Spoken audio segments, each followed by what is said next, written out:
जय श्री कृष्णा। विदुर नीति तीसरा अध्याय। धृतराष्ट्र ने कहा, महाबुद्धे, तुम पुनः धर्म और अर्थ से युक्त बातें कहो, इन्हें सुनकर मुझे तृप्ति नहीं होती। इस विषय में तुम अद्भुत भाषण कर रहे हो। विदुर जी बोले, सब तीर्थों में स्नान और सब प्राणियों के साथ कोमलता का बर्ताव, ये दोनों एक समान है। अथवा कोमलता का बर्ताव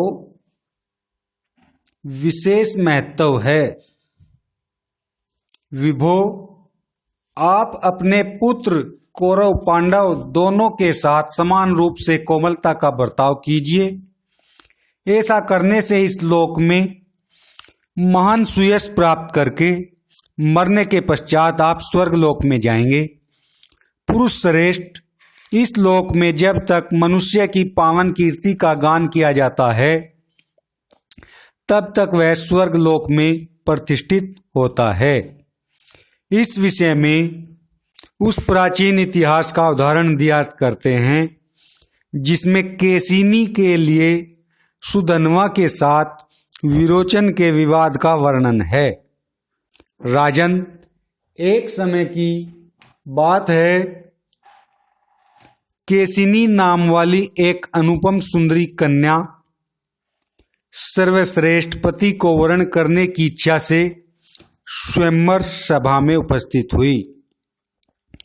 उसी समय दैत्य कुमार विरोचन उसे प्राप्त करने की इच्छा से वहां आया। तब केसिनी ने वहां दैत्यराज से इस प्रकार बातचीत की। केसिनी बोली, विरोचन, ब्राह्मण श्रेष्ठ होते हैं या दैत्य? यदि ब्राह्मण श्रेष्ठ होते हैं तो मैं सुधन्वा से विवाह क्यों न करूं? विरोचन ने कहा, केसिनी, हम प्रजापति की श्रेष्ठ संतानें हैं, अतः सबसे उत्तम है। यह सारा संसार हम लोगों का ही है। हमारे सामने देवता या ब्राह्मण कौन चीज है? केसिनी बोली, विरोचन, इसी जगह हम दोनों प्रतीक्षा करें। कल प्रातःकाल सुधन्वा यहाँ आवेगा, फिर मैं तुम दोनों को एकत्र उपस्थित देखूंगी। विरोचन बोला, कल्याणी, तुम जैसा कहती हो वही करूंगा।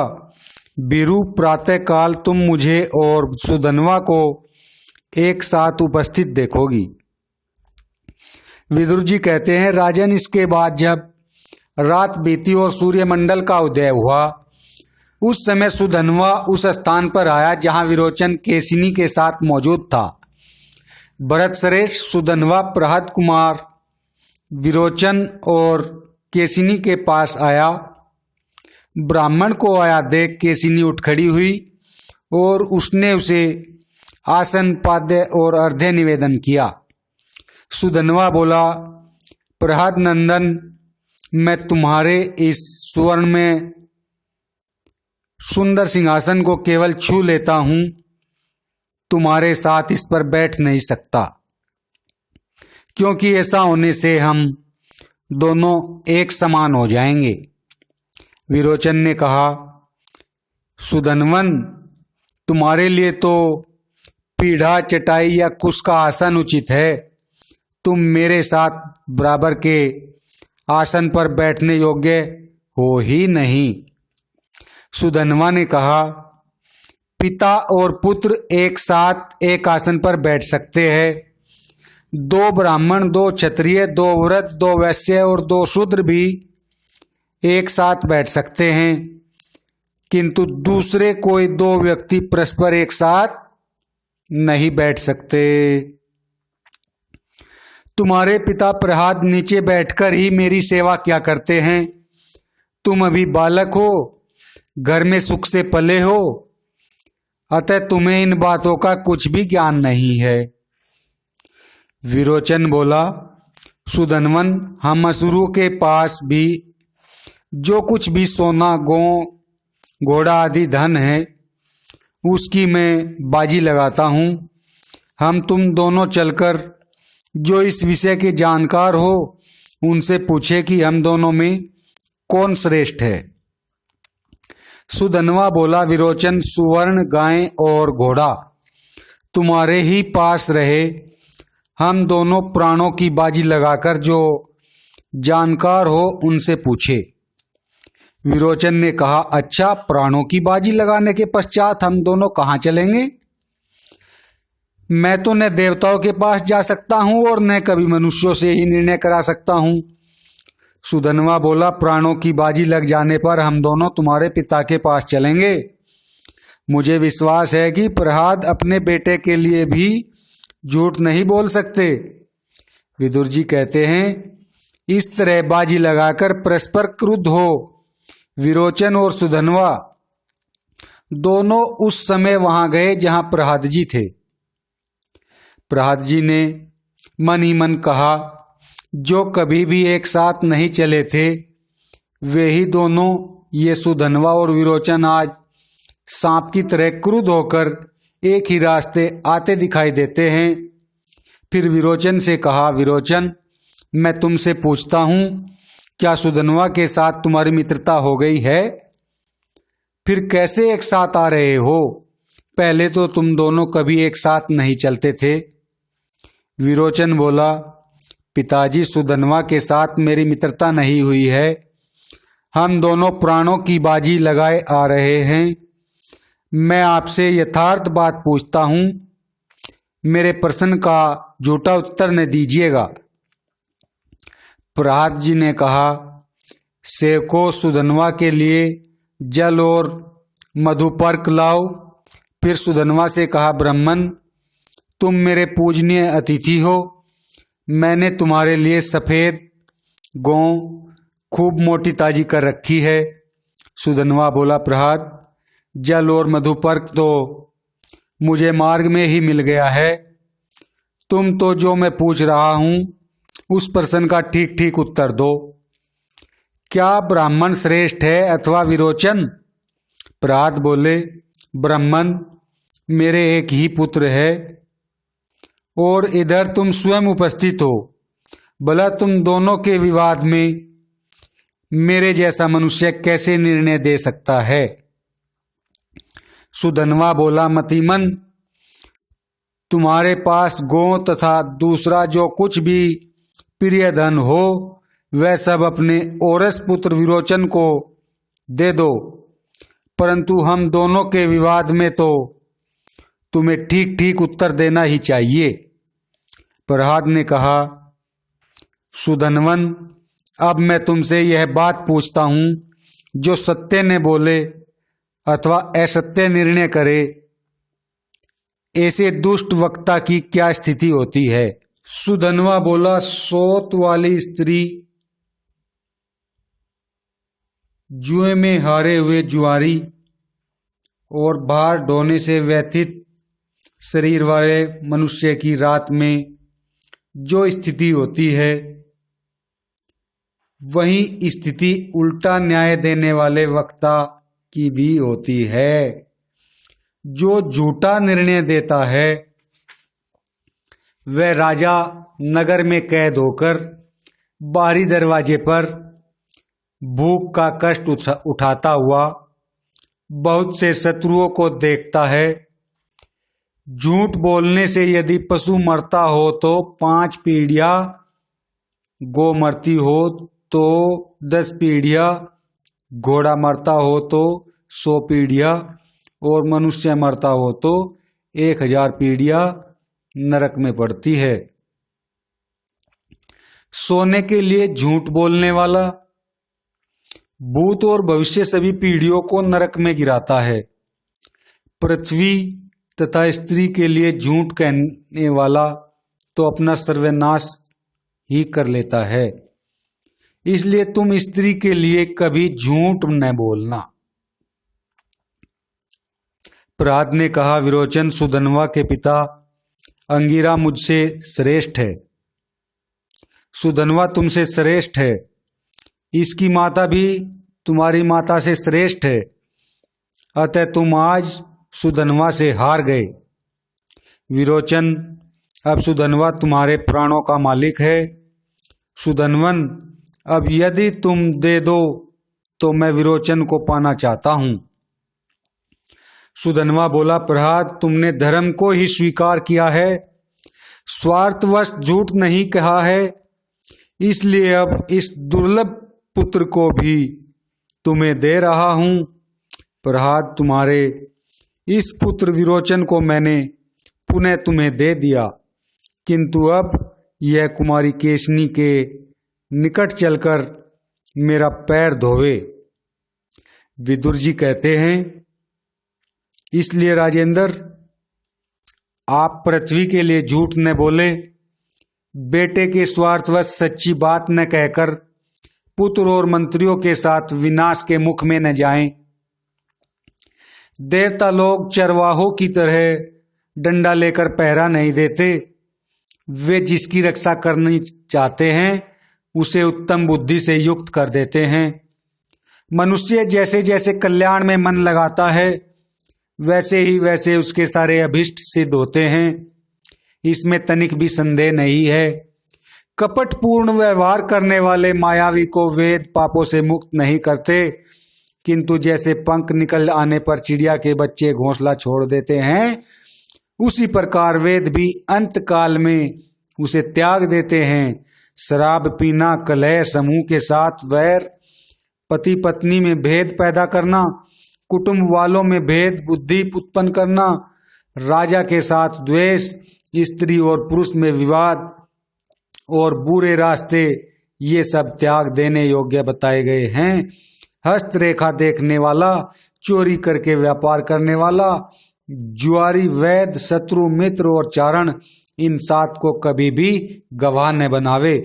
आदर के साथ अग्निहोत्र, आदर पूर्वक मौन का पालन, आदर पूर्वक स्वाध्याय और आदर के साथ यज्ञ का अनुष्ठान, ये 4 कर्म भय को दूर करने वाले हैं, किंतु ये ही यदि ठीक तरह से संपादित न हो तो भय प्रदान करने वाले होते हैं।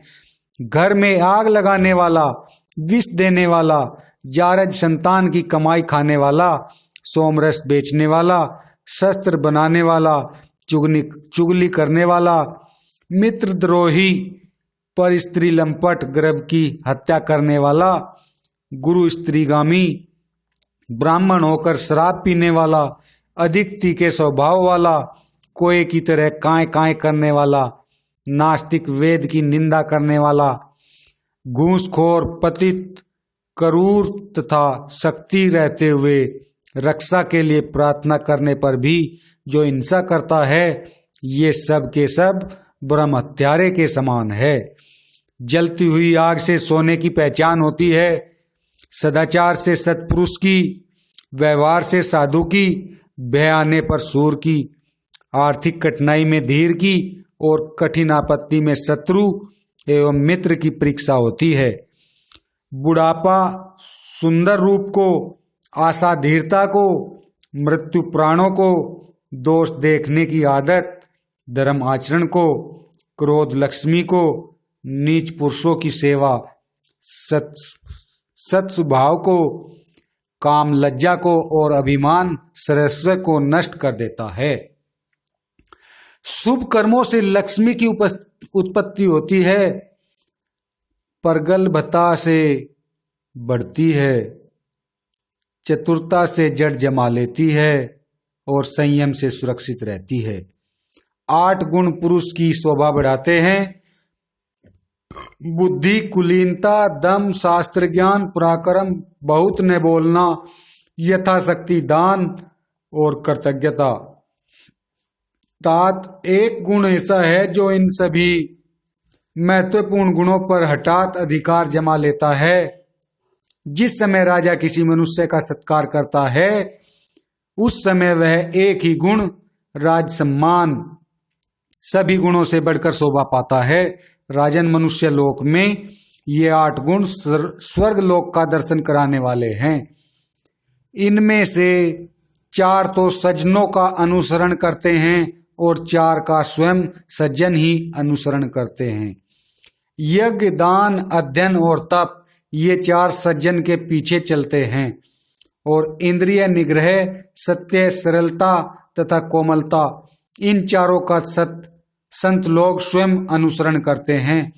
यज्ञ, अध्ययन, दान, तप, सत्य, अक्षमा, दया और अलोभ ये धर्म के 8 प्रकार के मार्ग बताए गए हैं।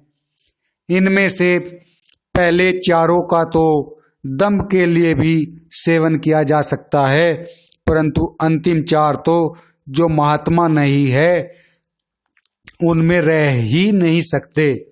जिस सभा में बड़े बूढ़े नहीं वह सभा नहीं, जो धर्म की बात न कहे वह बूढ़े नहीं, जिसमें सत्य नहीं वह धर्म नहीं, और जो कपट से पूर्ण हो वह सत्य नहीं। सत्य, विनय का भाव, शास्त्र ज्ञान, विद्या, कुलीनता, शील, बल, धन, शूरता और चमत्कार पूर्ण बात कहना ये 10 स्वर्ग के साधन है। पाप कीर्ति वाला मनुष्य पापचरण करता हुआ पाप रूप फल को ही प्राप्त करता है और पुण्य कर्मा मनुष्य पुण्य करता हुआ अत्यंत पुण्य फल का ही उपभोग करता है। इसलिए प्रशंसित व्रत का आचरण करने वाले पुरुष को पाप नहीं करना चाहिए, क्योंकि बारंबार किया हुआ पाप बुद्धि को नष्ट कर देता है। जिसकी बुद्धि नष्ट हो जाती है वह मनुष्य सदा पाप ही करता है रहता है। इसी प्रकार बारंबार किया हुआ पुण्य बुद्धि को बढ़ाता है। जिसकी बुद्धि बढ़ जाती है वह मनुष्य सदा पुण्य ही करता है। इस प्रकार पुण्य कर्मा मनुष्य पुण्य करता हुआ पुण्य लोक को प्राप्त हो जाता है।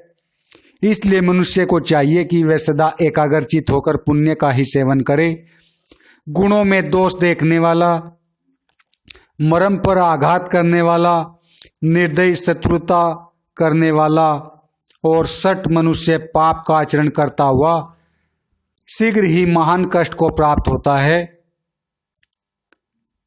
दोष दृष्टि से रहित शुद्ध बुद्धि वाला पुरुष सदा शुभ कर्मों का अनुष्ठान करता हुआ महान सुख को प्राप्त होता है और सर्वत्र उसका सम्मान होता है। जो बुद्धिमान पुरुषों से सद्बुद्धि प्राप्त करता है वही पंडित है, क्योंकि बुद्धिमान पुरुष ही धर्म और अर्थ को प्राप्त कर अनायास ही अपनी उन्नति करने में समर्थ होता है। दिन भर में वह कार्य करे जिससे रात में सुख से रहे और 8 महीने वह कार्य करे जिससे वर्षा के 4 महीने सुख से व्यतीत कर सके। पहली अवस्था में वह काम करे जिससे वृद्धावस्था में सुखपूर्वक रह सके और जीवन भर वह कार्य करे जिससे मरने के बाद भी सुख से रहे। सज्जन पुरुष पच जाने पर अन्न की, निष्कलंक जवानी बीत जाने पर स्त्री की, संग्राम जीत लेने पर शत्रु की और तत्व ज्ञान प्राप्त हो जाने पर तपस्वी की प्रशंसा करते हैं। अधर्म से प्राप्त हुए धन के द्वारा जो दोष छिपाया जाता है वह तो छिपता नहीं, उससे भिन्न और नया दोष प्रकट हो जाता है। अपने मन और इंद्रियों को वश में करने वाले शिष्यों के शासक गुरु है, दुष्टों के शासक राजा और छिपे छिपे पाप करने वालों के शासक सूर्यपुत्र यमराज है। ऋषि, नदी, महात्माओं के कुल तथा स्त्रियों के दुष्चरित्र का मूल नहीं जाना जा सकता। राजन, ब्राह्मणों की पूजा करने वाला, दाता कुटुंबीजनों के प्रति कोमलता का बर्ताव करने वाला और शीलवान राजा चिरकाल तक पृथ्वी का पालन करता है। शूर, विद्वान और सेवा धर्म को जानने वाले ये 3 प्रकार के मनुष्य पृथ्वी से सुवर्ण रूपी पुण्य का संचय करते हैं। भारत बुद्धि से विचार कर किए हुए कर्म श्रेष्ठ होते हैं। बाहुबल से किए जाने वाले कर्म मध्यम श्रेणी के हैं। जंगा से होने वाले कार्य अधम है और भार ढोने का काम महाअधम है। राजन, अब आप दुर्योधन, शकुनी, मूर्ख दुशासन तथा कर्ण पर राज्य का भार रखकर उन्नति कैसे चाहते हैं। भरत श्रेष्ठ पांडव तो सभी उत्तम गुणों से संपन्न है और आप में पिता का सा भाव रखकर बर्ताव करते हैं। आप भी उन पर पुत्र भाव रखकर उचित बर्ताव कीजिए। जय श्री कृष्णा।